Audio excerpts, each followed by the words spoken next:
Mr. Masayuki Ito, ang dating promoter ng Angas sa Pinas na si John Riel Casimero, ay hindi na rin nakapagtimpi pa at sobrang naging prangka sa kanyang kababayan na si Naoya Inoue.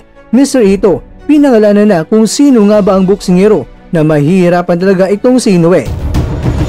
Wadualas, nagpalabas naman ng kanyang hinaing. Luis Neri, may banat sa kababayan niya na si Alan David Picasso na makakalaban ni Inoue. Dito po galing mga kwento ang balita na ibabagi ko sa inyo. Kaya tara, kwentuhan na!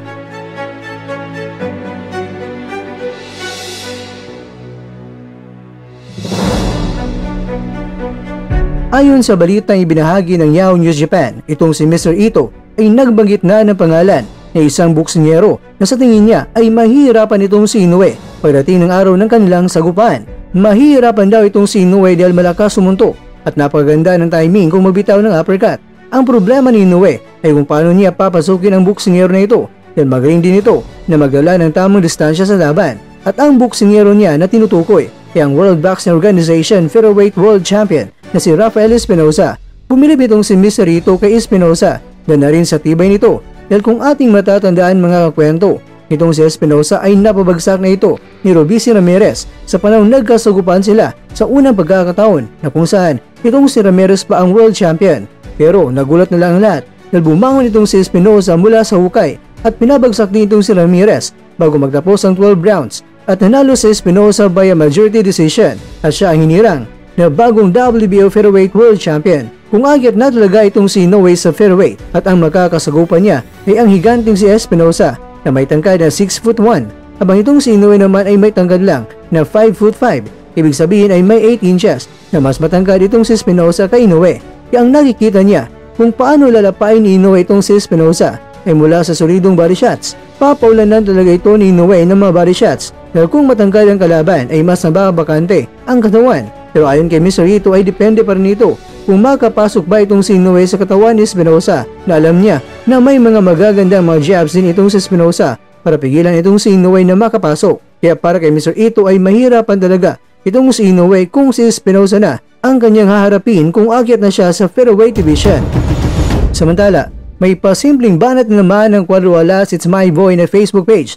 May mga tinatawag niya ng mga kupal na kung saan sa panahon sa weigh-in ni Casimero kontra kay Saul Sanchez ay labis-labis ang tuwa nila na nagka-problema itong si Casimero dahil sa overweight issue. Pero ganun pa man, si Casimero ay nagpapasalamat sa ating Panginoon dahil hindi pinabayaan si Casimero na tahakin ang daang puno ng mapagsubok sa kanyang buhay bilang isang boksingero na tagapaghatid ng dangal ng ating inang bayan.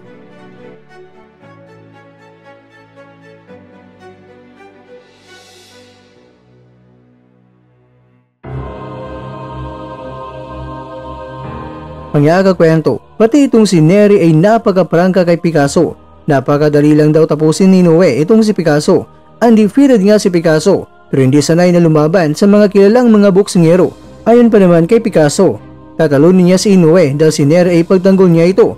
Pero pasensya na muna si Picasso, naging prangka lang naman ang kanyang kaubayan na Mexicano.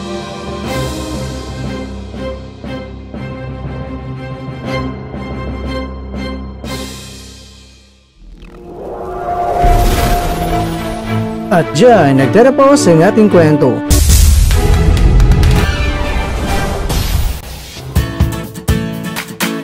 Maraming salamat mga kakwento sa inyong panonood. Pero baka naman mga kakwento ay nagustuhan niyo po ang kwento natin ngayon. Baka pwede niyo po akong mabigyan dyan ng like, subscribe at pa-click na rin sa bell button.